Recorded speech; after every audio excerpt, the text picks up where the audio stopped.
ఎందరిని ఏదరికి చేర్చినా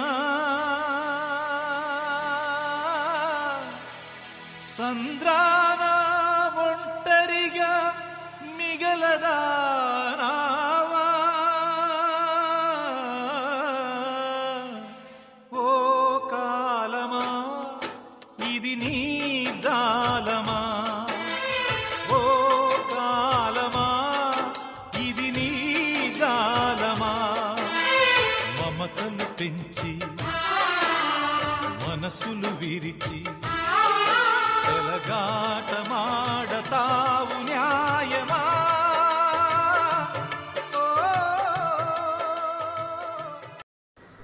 స్కూలుకు సెలవులు ఇవ్వడంతో వేణు తన స్వగ్రామానికి వచ్చి తన కుటుంబ సభ్యుల మధ్య సెలవులు గడుపుతుంటాడు. తన మిత్రులకు ఉత్తరాల ద్వారా ఉత్తర ప్రత్యుత్తరాలు జరుపుతుంటాడు. అది వేణు తండ్రికి ఎంతో గర్వకారణమవుతుంది. తన కొడుకు గురించి గొప్పగా అందరికీ చెబుతుంటాడు. ఇలా కాలం గడుస్తూ రమాకాంత్కు అతి కష్టమైన కాలాన్ని తెచ్చిపెడుతుంది. ఒకనాడు రమాకాంత్కు ఎడమ దవడ కింద చిన్న కురుపు ఏర్పడింది. వేసవిలోని వేడి వలన అట్లా జరగడం సహజమే కదా అనుకున్నాడు. అది కొంచెం కొంచెం పెద్దదైంది. దానివలన తలనొప్పి, సాధారణ జ్వరం వచ్చేది. రమాకాంత్కి ఎప్పుడూ జ్వరం వచ్చేది కాదు, తలనొప్పి కూడా వచ్చేది కాదు. తలనొప్పి కలిగిన ఎవరికి చెప్పకుండా తన గదిలో పడుకొని తగ్గిన తర్వాత కిందకు వచ్చేవాడు. ఇతరులతో సేవ చేయించుకోవాలన్న తత్వం అతనిది కాదు. సాధ్యమైనంత వరకు తన బాధను తానే భరించేవాడు. అతని చుట్టూ ఎన్ని సమస్యలున్నా చిరునవ్వును కప్పుకొని అందరినీ సంతోషపెట్టే మనస్తత్వం. కానీ అతని మౌన ముద్రలో ఎన్ని అగ్నిపర్వతాల వంటి సమస్యలు దాగి ఉండేవో ఎవ్వరికీ తెలియదు. తన బాధను చల్లార్చే వ్యక్తి దళితుడైన తన కంటి కోటయ్య మాత్రమే. అప్పుడప్పుడు వారు ప్రకృతి ఒడిలో కూర్చొని హృదయ భారాన్ని పంచుకునేవారు. అతనికి మాత్రమే తనకు తరచుగా తలనొప్పి వస్తున్నదని, దవడ దగ్గర కురుపు తగ్గుతూ పెరుగుతున్నదని చెప్పుకున్నాడు. మెదక్లో డాక్టర్లకు చూపించమని కోటయ్య సలహా ఇచ్చాడు. అందువల్ల రమాకాంత్ మెదక్కు వెళ్ళి ఆ పట్టణంలో church of south India Wesley క్రైస్తవ సంస్థ నడుపుతున్న ప్రైవేట్ హాస్పిటల్ పేరెన్నికగన్నది. అందులో డాక్టర్ ప్రసాద్ మంచి వ్యాధి నిర్ధారకుడు. రమాకాంత్ ఆ డాక్టర్ను కలిసి తన కురుపును చూపి తనకు గల శారీరక బాధలను వివరించాడు. ప్రసాద్ పరిశీలించి ఆ శారీరక లక్షణాలను విశ్లేషించి క్యాన్సర్ హాస్పిటల్లో పరీక్ష చేయించుకోమన్నారు. మొదటిసారి ఆ మాట విని రమాకాంత్ మనసు కదిలిపోయింది. క్యాన్సర్ మాట వింటేనే మనిషి మదిలో దడపుడుతుంది. మరి తనకే ఆ వ్యాధి సంక్రమిస్తే? హృదయంలో అతని ఆవేదన వర్ణనాతీతం. డాక్టర్ ఇచ్చిన చీటీ తీసుకొని ఆ విషయాన్ని ఇంట్లో చెప్పాడు. అందరూ బాధపడ్డారు. డాక్టర్లు ఆ వ్యాధికి ఇంతవరకు మందును కనిపెట్టలేదని, ఉపశమనం కలిగించటానికి మాత్రమే చికిత్స చేస్తారని, ఆపరేషన్లు ఇతర మార్గాలున్నా పూర్తిగా విజయవంతం కావని వేణు రేడియోలో డాక్టర్లు చెప్పినవి విన్నాడు. చాలా భయపడ్డాడు. అంతేకాదు, ముందుగా ఊహించడం మంచిది కాదని, అది క్యాన్సర్ కాదు, మామూలు కురుపని డాక్టర్ ప్రసాద్ చెప్పింది ఒట్టి అనుమానమేనని చిన్నక్క కుశల తల్లి సరళమ్మ ఇతరులకు ధైర్యం చెప్పింది. రమాకాంత్ తన స్నేహితులతో హైదరాబాద్కు వెళ్ళి క్యాన్సర్ హాస్పిటల్లో పరీక్ష చేయించుకున్నాడు. మరునాడు రిపోర్టులో క్యాన్సర్ అనే నిర్ధారణ అయింది. అయితే ట్రీట్మెంట్ వలన తగ్గిపోవచ్చునని డాక్టర్లు చెప్పి వెంటనే హాస్పిటల్లో చేరమన్నారు.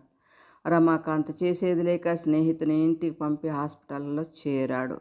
రమాకాంత్ మనసు కల్లోలంగా మారిపోయింది.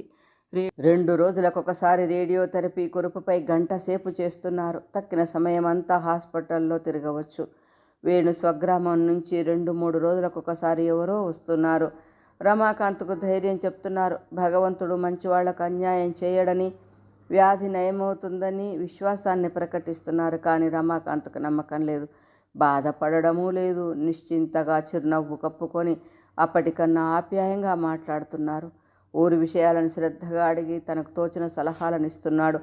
తన గురించి మాట్లాడటం కన్నా ఇతర విషయాలపై ఆసక్తి చూపుతున్నాడు. అతనికి ఆశలు లేవు, ఏదో సాధించాలన్న కోరికలు లేవు. గతాన్ని తవ్వుకోవడం మానేశాడు, కానీ మధుర స్మృతులను నెమరు వేసుకునేవాడు. చివరి క్షణాలలో మానవులకు సంతృప్తినిచ్చేది వారు తమ జీవితంలో చేసిన మంచి పనులు. ఈ 6-7 మాసాలైనా నవ్వుతూ ఇతరులను నవ్విస్తూ బ్రతకడం అందరికీ ఉత్తమం. తన శారీరక బాధ తనకు సంబంధించింది. తనలోని వ్యాధి తనెంతగా చిత్రవద చేసినా చేయని.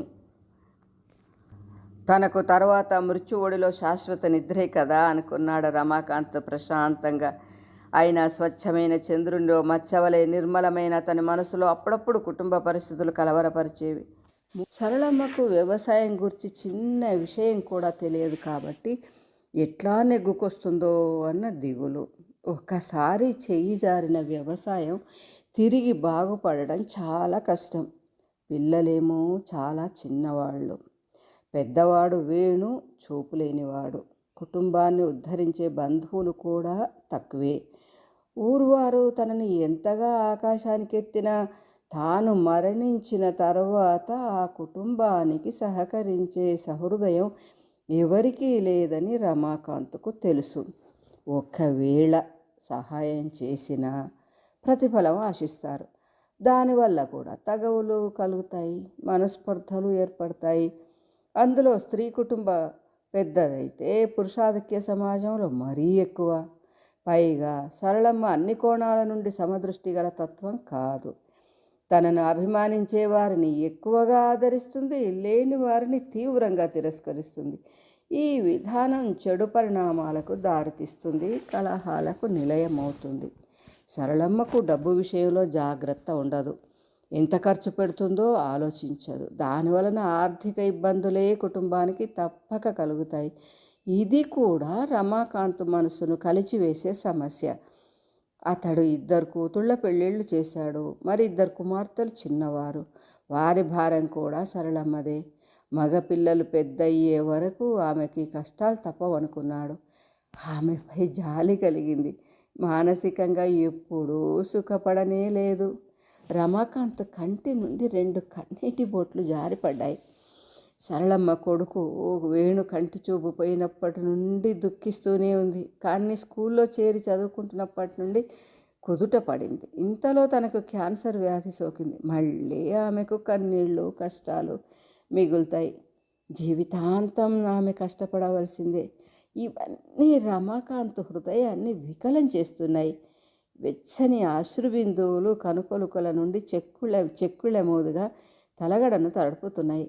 ఆపినా ఆగని ప్రవాహం. తన కుటుంబానికి దూరంగా హాస్పిటల్లో ఒంటరిగా రోధిస్తున్నాడు. మనిషి మనసు విచిత్రమైనదనిపించింది. ఆలోచించకూడదనుకుంటూనే ఆలోచిస్తుంది. ధైర్యాన్ని ఎంత కూడగట్టిన సూర్యకిరణాలు సోకి మంచు కరిగినట్లు కష్టాలు కన్నీళ్లకు ధీరత్వం కరిగిపోతుంది. ఈ స్వల్పకాలంలో తన భార్యలో ఆత్మవిశ్వాసాన్ని, సమయస్ఫూర్తిని, వ్యవసాయ పద్ధతులను, నైపుణ్యాలను కలిగింపగలదా? ఆమె చదువుకున్నది కాదు, లోకాన్ని తెలుసుకున్నది కాదు. తనకు మృత్యువు తప్పదని ఇప్పటి నుండి తెలిస్తే మనశ్శాంతి, సంతోషాలు కరువవుతాయి. దిగులుతో ఆరోగ్యం క్షీణిస్తుంది. మానసికంగా బలహీనురాలవుతుంది. తన భర్త మరణాన్ని ఏ స్త్రీ కోరుకోదు? భారతీయులలో స్త్రీలకు వైధవ్యం కఠినమైన శాపం వంటిది. అక్కడ మహర్షులకు చేసిన ద్రోహం వలన వ్యక్తులు శాపానికి గురవుతారు. ఇక్కడ సంఘం చేసిన కట్టుబాట్ల శాపాలకు మహిళలు గురవుతారు. ఇవన్నీ తలుచుకుంటే రమాకాంత్ గుండె బద్దలైపోతుంది. అతడు నిస్సహాయుడు. దేనిని ఆపలేడు, సరిదిద్దలేడు. అంతా కాలానికే వదిలేశాడు. హృదయాన్ని పదిలపరుచుకున్నాడు. ప్రశాంతంగా నిద్రపోయాడు. తండ్రి క్యాన్సర్ వేణు మనసును కలత పెడుతున్నది. ఒక్కరోజు తండ్రి ఇంట్లో లేకపోతే చీకటి పడిందంటే ఇంట్లో భయంగా ఉండేది. వేణు చిన్నతనంలోనైతే తండ్రి ఇంకొక ఊరికి వెళ్తే చాలామంది వచ్చి పడుకునేవారు. ఇప్పుడు కేవలం కుటుంబ సభ్యులు మాత్రమే పడుకుంటున్నారు. అయినా ఒకరోజు కాదు కదా నాన్న లేకపోతే రమ్మనడానికి. తండ్రి లేని ఇల్లు, దేవుడు లేని గుడివల వెలవెలబోయింది. పిల్లలు తొందరగా భోజనాలు చేసి పడుకునేవారు. అక్కయ్య కుశల, వేణు రకరకాల విషయాలపై చర్చించుకునేవారు. ఇతరులు ఎవ్వరూ అక్కడికి వచ్చేవారు కాదు. తల్లికి కూడా కుశల ధైర్యం చెప్పేది. ఒకసారి హైదరాబాద్ హాస్పిటల్కి కూడా వెళ్ళి తల్లి చూసి వచ్చింది. కొంత నయమవుతుందని, తప్పక తగ్గిపోతుందని సంతృప్తి పడింది. వేణుకు కూడా హాస్పిటల్కు వెళ్ళాలని, తండ్రితో మాట్లాడాలని, బాధను పంచుకోవాలని ఉంది. కానీ ఒక్కరు కూడా వేణును తీసుకువెళ్దామని అనలేదు. పైగా ఎవరైనా వేణును ఒకసారి తండ్రికి చూపించండి అంటే వాడేం చూస్తాడు అని మాట్లాడేవారు. తల్లి అక్కయ్యల మాటలకు వేణు మనసు గాయపడేది. తనని ఎందుకు ఇట్లా వేరు చేసి చూస్తారు? అందరూ బాహ్య నేత్రాలతో తండ్రిని చూస్తే తాను మనోనేత్రంతో అతని భావాలను చూడగలుగుతాడు కదా. వారు వెళ్ళడం వలన అతని వ్యాధి నయం కానట్లే తాను వెళ్ళడం వల్ల కూడా అంతే జరుగుతుంది కదా. ఆ సమయాలలో చూపు లేని వారికి ఉండే స్థాయి తెలిసి వచ్చినట్లయ్యేది. సమాజం అంతా చూపున్న వారితో నిండిపోయింది. తమ వంటి అతి స్వల్పమైన వారికి ఏం న్యాయం జరుగుతుంది? అయినా ఏం చేయగలడు? కంచే చేను మేసినట్లు కన్న తల్లితో బొట్టులు తమ మనసులోని బలహీనత కానీ, వైఫల్యం కానీ శరీరానికే కానీ మనసుకు కాదు కదా. ఈ సత్యాన్ని సమాజం ఎందుకు గ్రహించదు? అంతటి సంస్కారవంతమైన సామాజిక మార్పు రావాలి అని అనుకున్నాడు తన మనసులో. అందని ద్రాక్ష పండ్లు పుల్లన అన్న సూక్తి వల్లనే లేని దానికోసం పరితపించడం మూర్ఖత్వం అనిపించేది వేణుకు. 1966 జూన్ 15 రానే వచ్చింది. పాఠశాలలన్నీ తెరుచుకున్నాయి. అందరిలో నూతనోత్సాహం వెల్లివిరుస్తున్నది. కానీ వేణు మనసులో ఏదో తెలియని బాధ. నిరుడు స్కూల్కి వెళ్ళాలని ఉండేది కాదు. ఇప్పుడు వెళ్ళడానికి సంతోషంగా ఉంది. కానీ తండ్రి క్యాన్సర్ మనసు కలత పెడుతున్నది. అయితే ఋతుచక్రాన్ని ఆపలేం కదా. పెద్ద బావ లక్ష్మారెడ్డి వేణును స్కూల్కు తీసుకొచ్చాడు. వెంటనే వెళ్ళిపోయాడు. తండ్రి లేని లోటు స్పష్టంగా కనిపించింది వేణుకు. అంతటి ఆత్మీయత ఎవరిలో ఉండదేమో. వెళ్ళేటప్పుడు వీపు నిమిరి 4 మంచి మాటలతో ధైర్యం చెప్పి వెళ్ళిపోయేవాడు తండ్రి.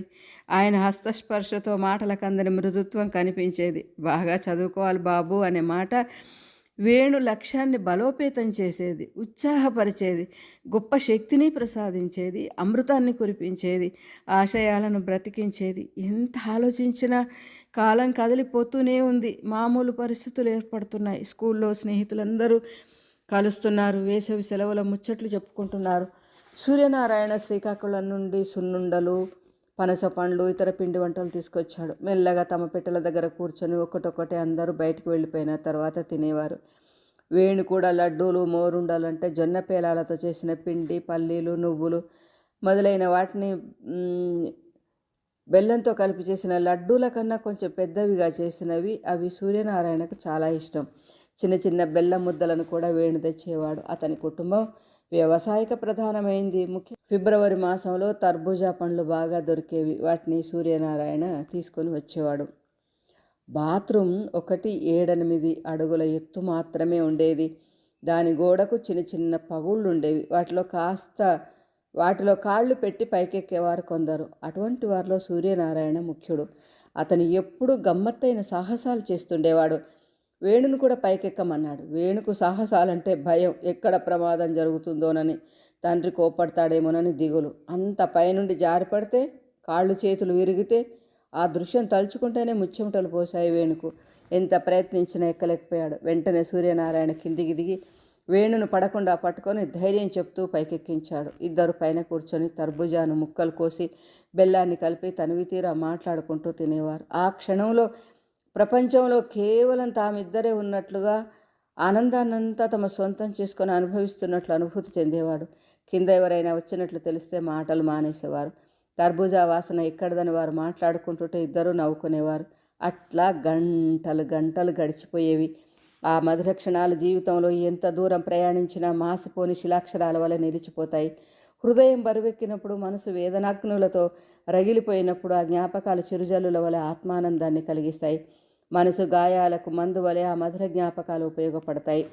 తండ్రి ఆరోగ్య పరిస్థితి ఎప్పటికప్పుడు ఉత్తరాల ద్వారా వేణు తెలుసుకుంటున్నాడు. క్రమంగా మెరుగుపడుతుందని గ్రహించి సంతోషించాడు. ఒక ఉత్తరంలో తండ్రి హాస్పిటల్ నుండి డిశ్చార్జ్ చేయబడినట్లు రాశారు. అంతేకాదు, కొన్ని రోజులు బయట నుండి ట్రీట్మెంట్ తీసుకోవాలని డాక్టర్లు చెప్పినట్లు, హాస్పిటల్ పక్కనే మొదటి వరుసలో ఒక గదిని అద్దెకి తీసుకొని తల్లి సరళమ్మ, తమ్ముడు రాజేష్లతో ఉంటున్నట్టు కూడా తండ్రి ఉత్తరంలో తెలిపాడు. అది విన్నప్పటి నుండి వేణు మనసు తుఫాను రేగిన సాగరం వలె మారిపోయింది. ఏవేవో ఆలోచనలు అతని మనసులో నీటి బుడగల వలె పుట్టి మాయమవుతున్నాయి. ఏవి కొంతసేపు కూడా తమ రూపాలతో నిలవలేకపోతున్నాయి. ఆ రోజంతా ఆలోచిస్తూనే ఉన్నాడు. అమ్మా నాన్నలను చూడాలని ఉంది, హాస్పిటల్ దగ్గర ఉన్న గదికి వెళ్ళాలని ఉంది. కానీ సరిగ్గా చిరునామా తెలియని ఆ చోటకు వెళ్ళేదెట్లా? ఈ విశాల నగరంలో చిరునామాను కనుక్కోవడం చాలా కష్టం, ఒక్కొక్కప్పుడు చాలా అసాధ్యం. ఏం చేయాలి? అసలు రోడ్డుపైన నడవడమే ఒక సాహసం తనకు. దీన్ని ఒకసారి ప్రయోగించి చూడాలి. మధ్యలో తప్పిపోతే తన ఆంధ్ర పాఠశాల పేరు చెప్పి తిరిగి రావచ్చు. సూర్యనారాయణ చూపిన మార్గాన్ని ఒక్కసారైనా అనుసరించి సాహసం చేయాలనుకున్నాడు. ఆ పని తండ్రికి ఆగ్రహం కలిగిస్తే, ఆయన సున్నితమైన మనసు గాయపడితే తాను భరింపగలడా? ఏది తన తక్షణ కర్తవ్యం? వెళ్ళడమా మానడమా? ఆలోచిస్తుండగానే 2వ శనివారం వచ్చింది. తప్పక నాన్నను చూడాలని, సాహసం చేయాలని దృఢంగా నిశ్చయించుకున్నాడు వేణు. తన ప్రియమిత్రుని సలహాను కూడా అడిగాడు. బస్సు రూట్లను అతని ద్వారా తెలుసుకున్నాడు. శనివారం సగం పూట కనుక లంచ్ ముగిసిన తర్వాత చుట్టాలింటికి వెళ్ళి వస్తానని బయలుదేరాడు వేణు. మనసులో ఎన్నో అనుమానాలు, భయాలు. కాలు గేటు బయట పెట్టాడు. భయంతో లోయలోకి దిగుతున్నట్లు అనిపించింది. ఎప్పుడు రోడ్డు మీద నడిచినా తన మిత్రుడు మార్గదర్శనం చేసేవాడు. ఇప్పుడు స్వయంగా చేతిలో కర్ర పట్టుకొని రోడ్డుపైన ఫుట్పాత్ వెంబడి నడవాలి. రోడ్డు క్రాస్ చేశాడు. మలక్పేట రైల్వే వంతెన దాటాడు. స్టేషన్ లోపలికి వెళ్లే ద్వారం కష్టపడి కనుక్కున్నాడు. తన మనసును, తనకున్న కొద్దిపాటి చూపును, చెప్పులు వేసుకున్న నేల యొక్క ఎత్తుపల్లాలను తట్టుకునే పాదస్పర్శను, కర్ర చేసే ధ్వని ప్రకంపనల యొక్క తేడాలను గమనించే వినికిడి శక్తిని, ఒకటి ఏమిటి, శరీరంలోని ప్రతి కండరాన్ని జాగరూకతతో పని చేయిస్తున్నాడు. నిన్నను నేటితో పోల్చి చూసుకుంటున్నాడు. వచ్చిపోయేవారి మాటలు, అడుగుల సవ్వడిని పసిగడుతూ దారిని కనుక్కుంటున్నాడు. ఇన్ని ప్రయత్నాలతో మలక్పేట రైల్వే ప్లాట్ఫారం చేరుకున్నాడు. రైలెక్కి కాచిగూడ స్టేషన్లో దిగాడు. రణగొణల చప్పుళ్లలో వేణు అంచనాలన్నీ తారుమారవుతున్నాయి.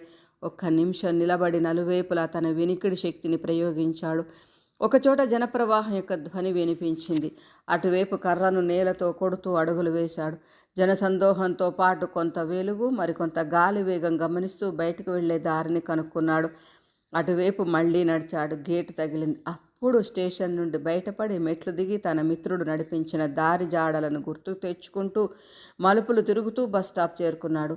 అక్కడ 132 బస్ ఎక్కి నాంపల్లిలో దిగాడు. అది చాలా రద్దీగల ప్రాంతం. విశాలమైన రోడ్లు, చౌరస్తాలు.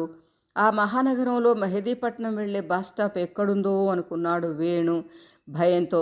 అదృష్టం వలన ఒక బాటసారి ఎక్కడికి వెళ్లాలో అడిగి చెయ్యి పట్టుకొని తీసుకువెళ్ళి మెహదీపట్నం వెళ్లే బస్సులో కూర్చోబెట్టాడు.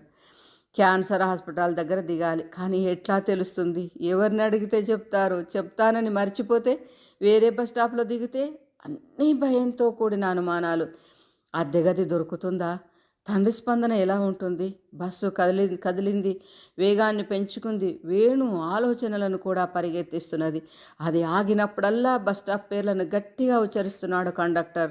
కొంతవరకు నయమే అనిపించింది వేణుకు. కానీ మన బస్ స్టాప్ వచ్చే ముందు స్టేజీ తెలిసినట్లయితే డోర్ దగ్గరికి వచ్చి నిలబడి బస్సు ఆగగానే దిగిపోవచ్చు. లేకపోతే ప్రయాణికుల మధ్యలో నుండి వచ్చేసరికి బస్సు కావచ్చు, దిగడం కష్టమవుతుంది అనుకుంటూ ఆలోచిస్తున్నాడు వేణు. బస్సు స్టాపులను దాటిపోతున్నది. బషీర్బాగ్, లిబర్టీ స్టేజీలను కూడా దాటింది. వేణులో ఆతృత పెరిగింది. లక్డీకా పూల్, మాసాబ్ ట్యాంకులను కూడా దాటింది. పక్కన కూర్చున్న వారిని చేతితో తాకి క్యాన్సర్ హాస్పిటల్ ఎన్ని స్టేజీల తర్వాత అని అడిగాడు. 2 స్టేజీకే బాద్ అన్నాడు అతను. వేణు లెక్కించడం మొదలుపెట్టాడు. 10 సార్లు బస్సులో తిరిగిన అంధులకు బాధ లేదు. కానీ మొదటిసారి ప్రయాణం చేస్తున్న వేణుకు ప్రతిదీ సమస్యగానే కనిపిస్తున్నది. ప్రతి విషయం తన సహనానికి పరీక్షగానే నిలుస్తున్నది. తన బస్ స్టాప్ వస్తున్నదని అంచనా వేసుకొని హ్యాండిల్ పట్టుకొని డ్రైవర్ వేసే బ్రేకులకు అటు ఇటు కదులుతూ డోర్ దగ్గరకు వచ్చాడు. బస్సు ఆగింది. కండక్టర్ క్యాన్సర్ హాస్పిటల్ అని చెప్పాడు.